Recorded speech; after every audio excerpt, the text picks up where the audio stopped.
What's up, guys? Phantom TC here. I'm gonna bring you another deck profile. This one has been very fun. I'm still testing it. You can see the sleeves on the extra deck are all different colors, and today I got the chance to actually test it for the first time. This deck is going to be obviously still under development. From budget to actually a very big ass deck, like competitive in a way, but as of now this can be budget competitive friendly. Yeah, you have to still get your hands on a couple of cards that are expensive, but you can get substitute some cards like forbidden droplets, or I don't know, infinite permanence if you don't want to spend like, I don't know, 20-30 bucks. This deck profile might be the one you are looking for, but it has its price. It has its price. That's it. But yeah, I got the cards in the mail the other day, so I'm very happy that I actually got it on time so I could test it with a friend. Obviously, I didn't test it that much, but it actually is very annoying. This is what I got as of now. Remember what I always say, don't actually copy my deck list. You can do some changes here and there. You don't really have to have the exact deck as me. Anyways, starting with the monsters. Oh yeah, this deck is actually very straightforward, so it's pretty, you might need only one card. This is that version of Invoker that was with Wind Witch. Basically, it feels like that deck. Alright, anyways, starting off, you're playing 3 copies of Aleister the Invoker.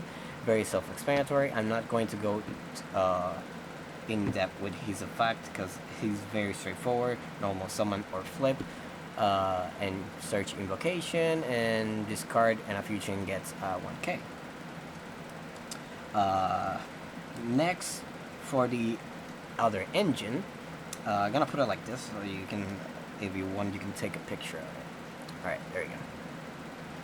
Alright, the other card now going with the other engine is obviously the Dogma, as you see in the title. We're playing this, I don't know what her name exactly, Ecclesia. I'm gonna call her the Virtuous. Sorry if I mispronounced that name. Basically, she has the effect that you can special summon her if there is a special summon monster on the field. And the other effect is that when she's a special summon, you get to add 1 Dogmatika card from your deck to your hand. You can get some actually disruptions, or get your hands up Maximus or Fleur. So you can set up your negate for next turn. I think she has another effect. No. Alright, she cannot be destroyed with monsters that were special summoned from the extra deck. But I know the most important effect is when she's special summoned, you search 1 Dogmatika card. Now, the other card, I'm playing 2 copies of her, of him. This guy is actually pretty cool.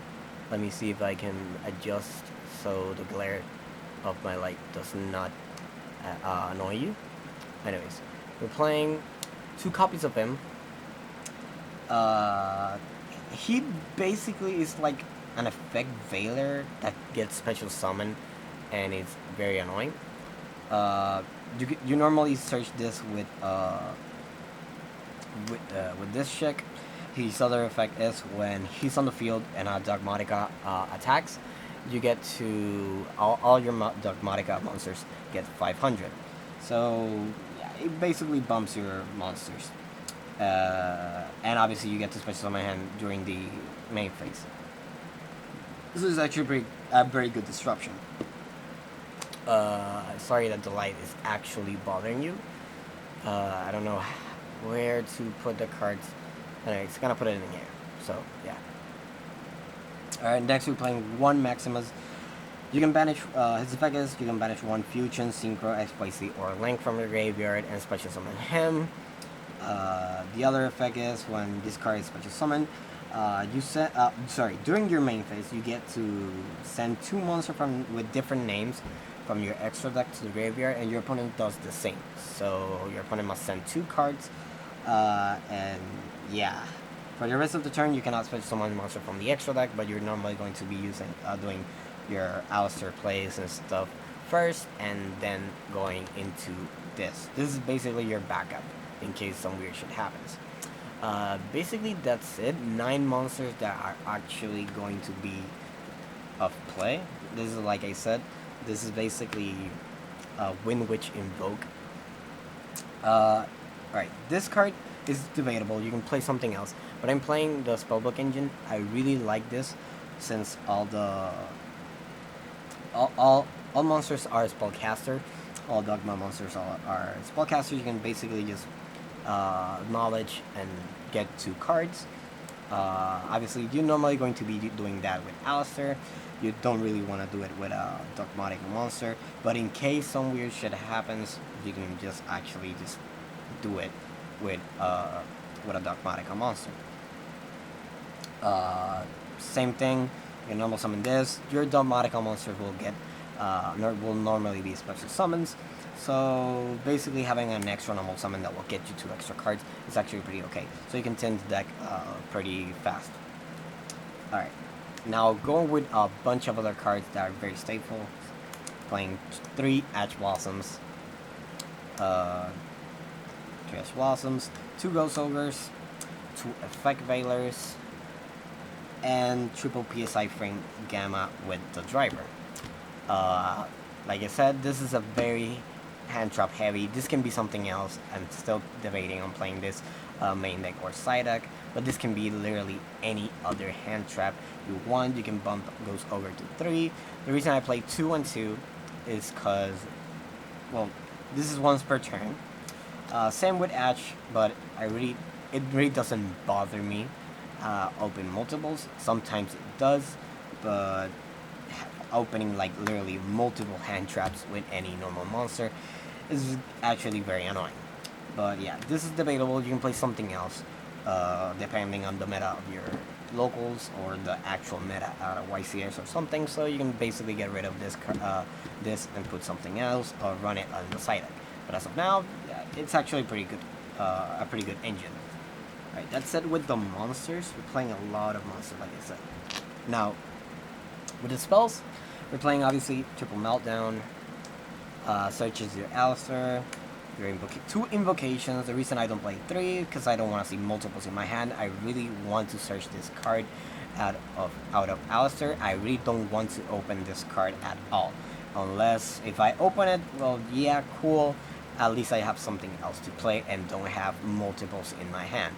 So yeah, I prefer obviously opening with multiples of meltdown than this. Because at least this can bait your opponent's hand trap or something. This can do dipshit. Alright, next we play triple Nadir's Servant. Alright, this card, basically his effect is you can send 1 monster from your extra deck and then search 1 dogmatic monster or Fallen of Albus from your deck. You can add 1 dogmatic monster or Fallen of Albus from your deck or graveyard to your hand that has the attack least than or equal to that monster attack. Normally you'll be sending this guy right here, the Ash Dragon, and some of the shaddoll monsters. Well, we're gonna go in depth with that later. And yeah, from there you cannot summon monster from the extra deck. So first do the invoke things and then your dogma stuff. Damn with this glare. Right. Now with extra cards, this can be literally any other card. But as of now, I'm playing triple Call with the Grave, the spellbook engine. Like I said, this can be something else. It doesn't have to be this exact ratio. You can play, I don't know, 2 knowledge and 1 secrets. But as of now, I really like this how this works. 2 forbidden chalices. This could be forbidden droplets. At the moment, I don't have droplets, but this is a good card. You can set it bluff or some activating one of your monster pumping your monsters. It's pretty debatable. You can run something else, like forbidden droplets, like I said. And next, very straightforward. I'm playing a 39 deck because I didn't know what else to put, so I play one upstart goblin, one terraforming just to search your meltdown, and then for trap cards we're playing one shadow's scheme to search your to summon your winda during your opponent's turn. That really puts a lot of pressure on your opponent, because nowadays a lot of decks are just doing multiple special summons, like the mirror match or infernobles. Right, that's it for the main deck. Let me put this aside. Let me put this aside. Now for the extra deck, like I said, I'm still working on it. You can play some other cards. It's really, this extra deck is not even completed, but cards that I really used a lot was Ash Dragon. I don't really seem to need another one, but in case you go into the long game, you could play a second copy of him. Sometimes you just control the board, you control the game in a very certain way that really you won't probably be needing a second one. But the main effect you'll be using is when this guy is sent to the graveyard during the end phase, the turn it was sent there, you can special summon or add to your hand one Dogmatika monster from you can either special summon it or add it to your hand.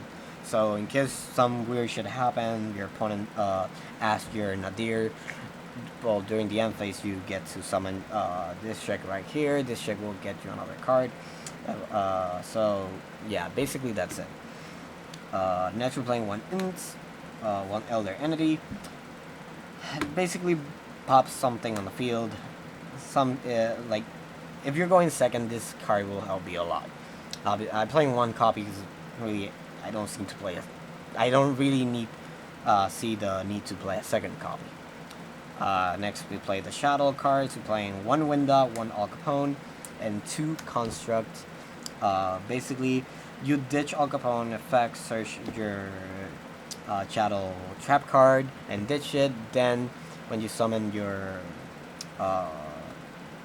this guy right here, Maximus, Maximus will send two other cards. So you can send, I don't know, construct and an Ash Dragon. Construct will trigger getting your trap card to your hand, and so you can set it, and obviously your Ash Dragon will get to special summon one other card on the field during the end phase. That's it for random cards. I just call them random cards. So yeah. Next we play for invoke one purgatrio, two invoke mechaba. Really, you can play one mechaba, but in case some weird shit happens, I really like to play a second copy of him. One of this guy, never summon him, probably won't even use him. And then one secure gardna and one almiraj for your Aleister the Invoker. So yeah, basically that's it for the entire deck. This is still, I'm still working on it, the same thing as the infernoble deck. I'm still working on some ratios, changing some things here and there, but as of now, I've really been enjoying this deck. So probably sometime in the future, I'll do some duels with this deck, so you can see this deck in action. So you can see, like I said, you can control the board in a very stupid way. Obviously, don't have droplets. I prefer having droplets, infinite impermanence, and a bunch of other stuff. But like I said, use this deck for reference. Do not actually copy it unless you really want to copy my deck list. So yeah. Anyways, subscribe if you want to see more deck profiles and box openings and a bunch of other things. Next week, hopefully, the megatins will come out. So I'll do a case opening. If you really want to see a case opening of the megatins, be sure to subscribe to see the ratios, some cards that we pull here and there. So yeah. Anyways, thanks for watching. I really appreciate obviously you guys watching my deck profiles and stuff. and actually using this as reference. So yeah, anyways, thanks for watching. Like, share, subscribe, all the other things you can do, and peace.